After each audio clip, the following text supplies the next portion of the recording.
5 sur 7 matin, retour en plateau. Ce sera avec donc pour Mardi Santé avec Yasmine Damata. On s'intéresse au vertige, cette sensation que l'environnement tourne autour de nous, on se déplace et que notre propre corps se balance dans l'espace. Certains vertiges peuvent provoquer des nausées, des vomissements, une incapacité à rester debout. Les causes peuvent être multiples, signes de fatigue, mais aussi de pathologies plus lourdes. À partir de quand faut-il consulter? Quels examens permettent de poser un diagnostic?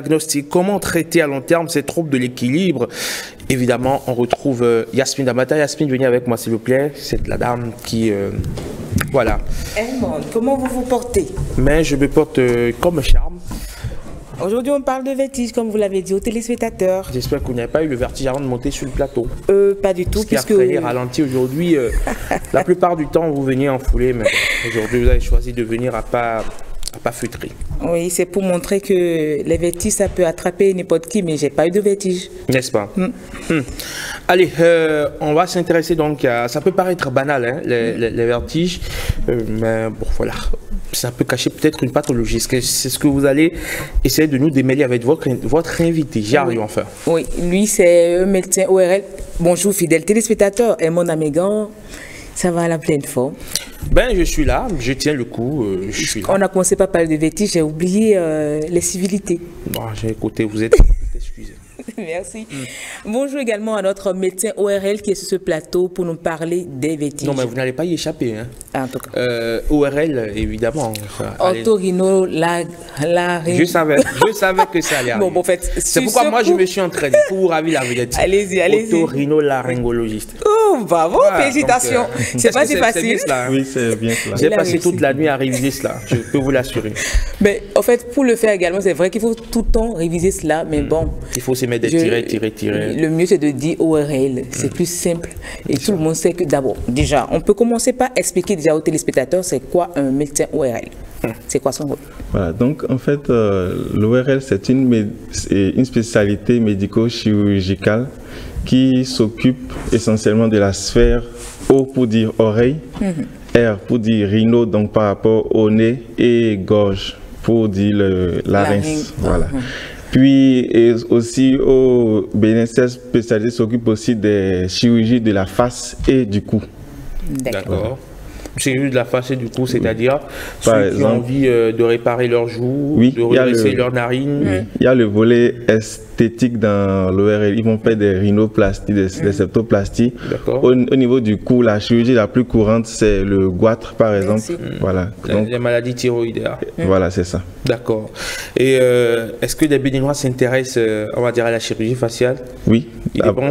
Preuve, il y a quelqu'un comme il y a un médecin ORL béninois devant vous là maintenant. D'accord. Enfin, on s'imaginait que c'était pour docteur j'ai mal à l'oreille, docteur je n'entends plus, docteur mon nez est bouché. Ça vient bien au-delà de ça. J'étais loin d'imaginer que quelqu'un viendrait vous dire docteur mon nez il est trop long et vous allez essayer de me l'arranger. C'est vrai que au Bénin ici c'est pas trop long. C'est pas très fréquent parce que c'est des chirurgies très coûteuses quand même. Mais il y en a de plus en plus qui s'y intéressent quand même à l'esthétique de leur face et les ORL sont disposés pour ça. Pareil pour les vertiges, qu'on a des vertiges, les ORL sont bien là pour cela. Toujours, mais avant la fin, on va finir avec... j'ai bien envie de faire l'exercice, mais je ne le ferai pas. Alors, les vertiges, c'est quoi? Bon, les vertiges, en fait, ça vient au sens étymologique du terme vertere en latin qui veut dire tourner. Donc, en fait, c'est une sensation erronée. Oui, médecin qui n'a pas échappé au cours de latin. Quand on voit, on sait. Hein. Ou bien, en tout cas, on est déjà dans les étymologies, dans les vétérés. J'espère qu'à la fin, il ne va pas nous dire de répéter les mots. Moi, je ne veux rien répéter. Je suis là maintenant. On risque d'attraper un vertige sur le plateau. Je vais me calmer maintenant et écouter religieusement le cours de latin. Donc c'est une sensation erronée de mouvement du sujet par rapport à son environnement, où le sujet perçoit plutôt que son environnement tourne ou que c'est lui qui tourne autour de son environnement. Il y a aussi la possibilité que ça se manifeste comme un tangage. Le patient a l'impression qu'il est sur un bateau quand il marche ou qu'il est en état d'ivresse avec une tendance à basculer peut-être du côté droit ou gauche ou encore un déséquilibre à la marche. Voilà. Donc ça veut dire que même parfois quand on est saoulé, on peut avoir le vertige? C'est un peu comme une situation vertigineuse, mais c'est pas ça vraiment un vertige. Mais généralement, quand on apprend que des jeunes filles en classe tombent en syncope, est-ce que c'est des vertiges qu'elles ont eu ou des crises cardiaques? Bon, on ne saurait dire parce que dans la définition, le vertige, il faudrait que le patient ressente vraiment que l'environnement a tourné ou que lui a tourné ou qu'il se sente vraiment en déséquilibre à la marche. Maintenant, il y a des jeunes filles peut-être qui peuvent ressentir plutôt une syncope. Ça, c'est pas un vertige. Elles peuvent ressentir peut-être du fait du stress un flou visuel. Voilà, ça c'est pas un vertige. Voilà. Donc, alors, si c'est pas un vertige, à quoi peut-on confondre un vertige? Voilà. Donc, comme je disais tantôt, on peut confondre un vertige soit à un flou visuel, soit à une syncope. Voilà. Ou encore, il y a parfois dans des situations où on retrouve des points brillants qui masquent un peu la vue. Et dans ces cas, on peut penser que c'est un vertige. Donc, nous on définit souvent le vertige quand il y a une atteinte de ce qu'on appelle le système vestibulaire, c'est-à-dire le système qui s'occupe de l'équilibre. Généralement, il s'agit de l'oreille, soit des yeux ou des muscles et également du cerveau, du cervelet.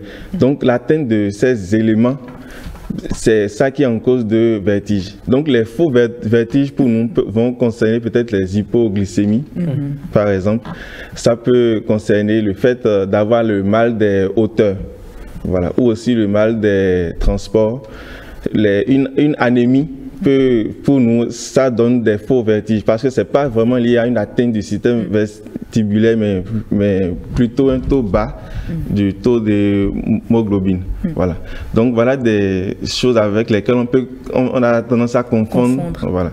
Il y a aussi le cas de l'hypotension orthostatique. Généralement, quand le patient est couché, qu'il se lève, il sent tout de suite comme une faiblesse. Voilà. Là, c'est pas un vertige. Nous, on considère cela comme un faux vertige parce que c'est pas dû à une atteinte du système vestibulaire. Alors j'avoue que hier, quand on en parlait, j'étais à milieu d'imaginer que c'était la spécialité ORL qui s'occupait donc de ces troubles de l'équilibre. Je me suis dit, mais qu'est-ce qu'un ORL vient chercher dans l'histoire de vertige en fait? Encore que c'est pas seulement les ORL qui le traitent, c'est toute une équipe. Je crois qu'il y a également les kinés. Voilà, il y a les kinésithérapeutes. Parce que, comme j'avais dit, les éléments qui interviennent dans l'équilibre, il y a l'oreille interne. Voilà. Ensuite, il y a les yeux, parce que c'est avec cela qu'on aura la position des éléments dans l'espace et donc de pouvoir avoir une stabilité du regard à la marche ou lors des mouvements. Et aussi les récepteurs, peut-être au niveau des muscles ou des articulations, qui indiquent la position du corps dans l'espace et permettant donc de se rattraper quand on perd l'équilibre. Et il y aura aussi les nerfs, le cerveau, le cervelet qui aideront à cet équilibre. Donc, on voit par là qu'il y aura la spécialité ORL qui peut intervenir, un neurologue, un kinésithérapeute ou la médecine physique qui peut intervenir dans ce cas. Alors, à quel moment l'ORL intervient? Quels sont les vertiges que l'ORL traite? Voilà. Donc, l'ORL, lui s'occupe surtout des vertiges périphériques, donc ceux qui sont liés à une atteinte de l'oreille externe et du nerf vestibulaire. Voilà, ces vertiges périphériques ont des manifestations connues quand même et qui permettent donc à l'ORL et aux neurologues de connaître leurs frontières et de s'orienter les patients quand il s'agit d'un vertige central ou périphérique. Quelles sont donc les manifestations quand il s'agit d'un vertige ORL? Voilà. Donc, quand il s'agit d'un vertige ORL, généralement, le patient il va vous décrire plus franchement une sensation de rotation, soit des objets autour de lui ou de lui-même autour de son environnement. Donc, c'est une sensation erronée. Il aura des signes auditifs. Donc, il pourra souvent se plaindre d'acouphènes, c'est-à-dire de bruits anormaux qu'il perçoit dans ses oreilles, ou encore d'une baisse de l'audition. Il peut aussi signaler que juste avant les vertiges, qu'il a eu comme une sensation d'une pression dans son oreille. Et les vertiges ORL s'accompagnent le plus souvent de nausées, de vomissements. Voilà. Puis le signe clinique chez nous, quand le patient est en crise, qui nous permet de réellement confirmer qu'il s'agit d'un vertige, c'est un nystagmus. Donc c'est un mouvement conjugué des globes, voilà, un nystagmus. Donc c'est un mouvement conjugué et rythmique des deux globes oculaire et qui est souvent horizontal ou rotatoire et qui nous montre de manière claire que voilà, là c'est un vertige périphérique. Et le nystagmus dans ce cas est unidirectionnel, c'est-à-dire qu'il a toujours le même sens, soit battant vers la gauche ou vers la droite. C'est les yeux, c'est ça? Oui. Alors docteur, j'ai lu que le vertige en soi n'est pas une pathologie, mais peut cacher plutôt une maladie. Est-ce que c'est réel? Oui, c'est réel. Les vertiges ont plusieurs causes. Voilà, donc soit des causes neurologiques, donc centrales, ou des causes ORL. Et c'est les causes neurologiques qui engagent souvent le pronostic vital. Voilà. On peut donc mourir de vertige? Oui, on peut mourir de vertige. Si la cause, en fait, est peut-être une tumeur ou un accident vasculaire cérébral, par exemple. Imaginez une annonce de nécrologie sur l'ORTB. On dit décédé, dans sa 102e année des suites d'un vertige. Imaginez un peu. Hein. Tous devant la télé, on nous annonce ça dans la nécrologie. On m'a dit qu'en fait, l'ORTB en tout monde. Vous et moi, vous convenez avec moi que vous, ça, c'est nos parents et nos amis, on va pas y croire. On sera contraint de penser que... C'est le vieux du village.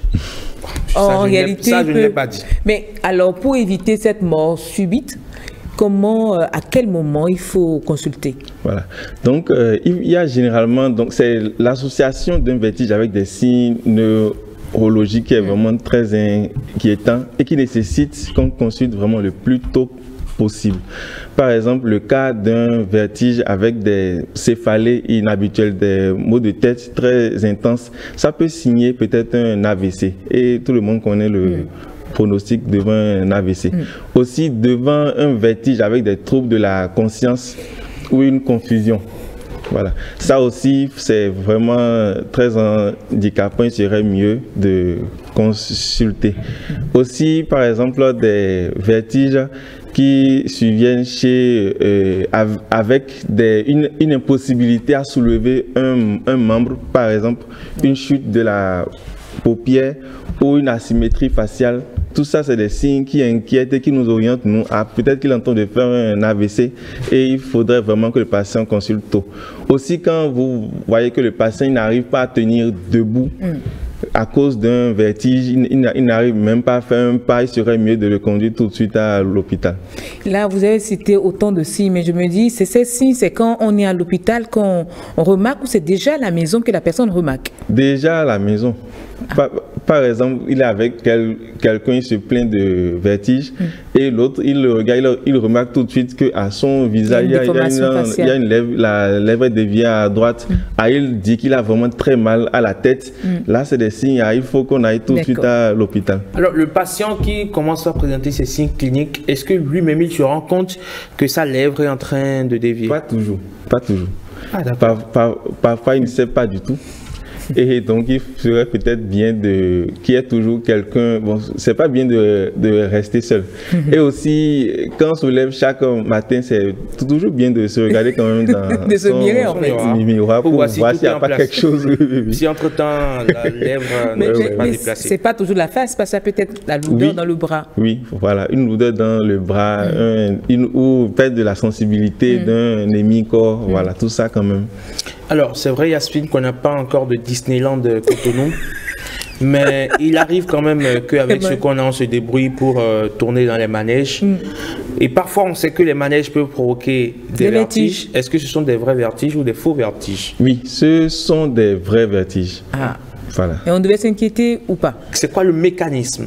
Le mécanisme des vertiges explique des vertiges qui sont dus au fait qu'on vient de descendre de manège. Voilà. En fait, dans l'oreille interne, il y a des liquides.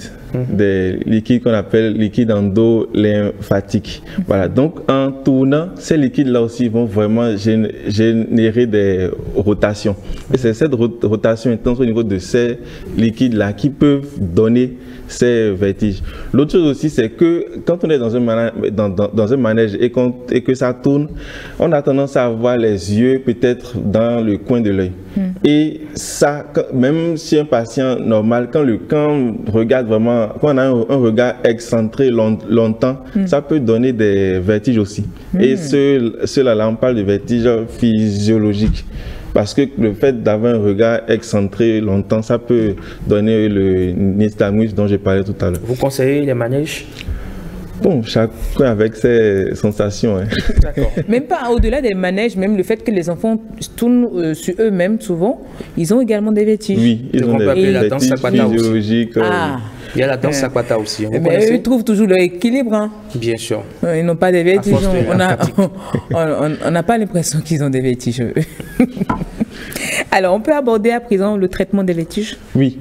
Donc, pour traiter les vertiges, bon, évidemment, c'est réservé aux spécialistes et selon la cause. D'accord. Voilà, donc, quand c'est nous, chez les ORL, généralement, quand à la phase aiguë, c'est des médicaments antivertigineux. Et vu que ça s'accompagne aussi de vomissements et de nausées, donc on associe souvent aussi des antiémétiques, ce qui empêche le vomissement. Et ce qu'il ne faut pas oublier, c'est qu'il faut faire une rééducation précoce. Donc, quand on a un vertige et que la phase aiguë passe, il ne faut pas être angoissé et éviter de se lever. Voilà. Parce que c'est vrai, à la phase aiguë, peut-être les 48 premières heures, il faut effectivement se reposer. Mais après, il faudrait commencer à stimuler le système vestibulaire pour qu'il puisse commencer à retrouver son équilibre. Donc c'est là que va intervenir un kinésithérapeute, voilà, pour ce traitement. Et vraiment de manière empirique, il y a la possibilité d'aller détruire les récepteurs de vertige, mais vraiment là c'est des traitements vraiment extrêmes. Mais à la maison, tout simplement, pour un enfant qui vient de qui tournoyait sur lui-même et puis il a eu des vertiges, qu'est-ce qu'on peut lui faire? C'est le laisser se reposer? C'est quoi l'astuce? Oui, le mieux, c'est qu'il se repose. De toute façon, ce genre de vertige, il passe très vite. Juste parce qu'il a tourné. Par contre, si par exemple il a tourné, il a fait une chute, on sent vraiment qu'il a cogné la tête contre le sol et qu'après il se plaint de vertige qui traîne. Il serait bien d'aller consulter. Petit jeu là, on va se retrouver à l'hôpital. C'est mieux de ne pas tourner sur soi-même. Alors, quels sont les conseils préventifs pour nos téléspectateurs afin qu'ils évitent d'avoir des vertiges? Bon, en fait, c'est des phénomènes qui surviennent vraiment de manière aléatoire. On ne peut pas être sûr de prévenir à 100%. D'accord. Voilà. Mais en fonction des causes, il y a par exemple le cas des infections virales qui sont souvent à cause de vertiges. On parle de névrite vestibulaire. Donc il serait bien de prendre en charge correctement toute infection virale. D'accord. Voilà. Et aussi, pareil, il ne faut pas souvent s'exposer à une forte consommation d'alcool ou des excitants. D'autres vont parler de caféine, de tabac. Voilà. Il faut éviter cela. Boire beaucoup d'eau. Voilà. Et tous les facteurs de risque cardiovasculaire qui peuvent être responsables d'un AVC, il faut les éviter. Le cas de l'hypercholestérolémie, la sédentarité, par exemple, il faut éviter cela. Il y en a qui, lorsqu'ils vont en haute mer, font le vertige. Qu'est-ce qui explique cela? Bon, ça, c'est pas vraiment un vertige, parce que c'est pas une atteinte du système vestibulaire, c'est des faux vertiges. D'accord. Voilà. Et souvent, c'est le mal de... Mais c'est souvent accompagné de vomissements. Oui. Mais c'est pas lié à une atteinte du système vestibulaire. D'accord. Donc, c'est pas des vrais vertiges, c'est vraiment la susceptibilité de chaque personne. Il y en a d'autres, c'est une certaine phobie, peut-être qui est enfouie en eux et qui leur donne de ces symptômes-là. Parce qu'il y a aussi des vertiges psychogènes. D'accord. Voilà, qui sont rangés dans le groupe des faux vertiges. C'est-à-dire le patient, pour une certaine raison psychologique, peut-être une annonce d'un décès ou un examen proche, le stress lui fait ressentir des vertiges, bon, des pseudo-vertiges. Pour nous, ce n'est pas des vertiges vrais. Je crois que ça, c'est fréquent chez les élèves. Quand on dit, le professeur vient et dit « interrogation surprise » ou... Comme le disait notre professeur de philosophie en son temps, il y a voyage en car. Et lorsqu'on vous dit car, c'est contrôle d'acuité réflexive. En tout cas. Voilà. Donc, dans ce cas, on peut avoir des vertiges. Oui. Mais de faux vertiges. Il en est même pour le mal de l'air aussi, sans doute. Oui, pareil. Ceux qui, au décollage de l'avion ou à l'atterrissage, font un vertige. Pareil quand on est dans une voiture. Hauteur. Voilà. Mal des transports aussi, la cinétose, mal des hauteurs. Tu es peut-être sur un étage de 10 hauteurs et tout, donc tu commences à sentir des vertiges. Tu n'as pas une atteinte de ton système vestibulaire, mais c'est la peur et ta susceptibilité qui te donne cette sensation.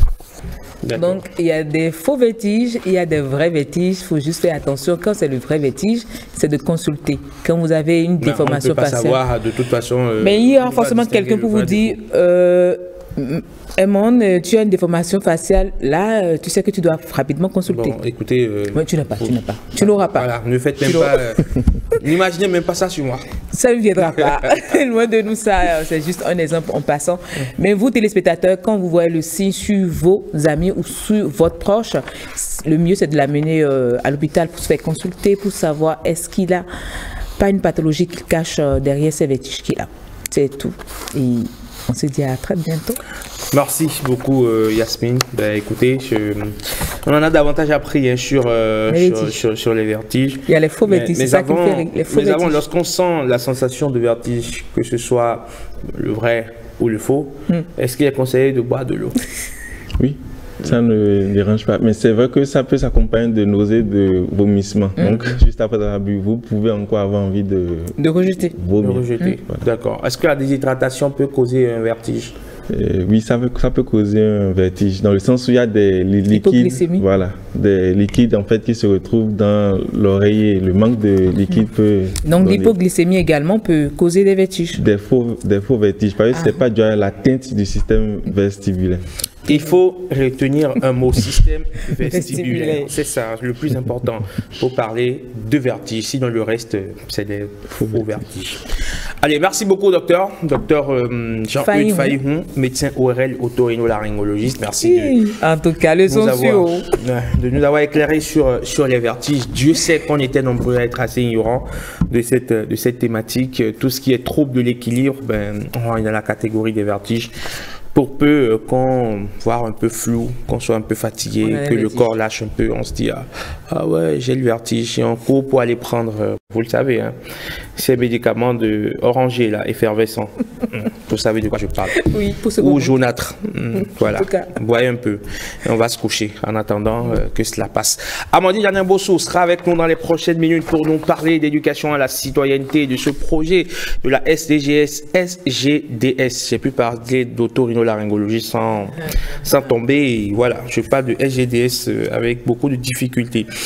Elles vont nous parler, ce seront deux dames sur ce plateau pour nous parler de ce projet développé avec des apprenants pour qu'ils puissent consommer ce qu'ils produisent eux-mêmes.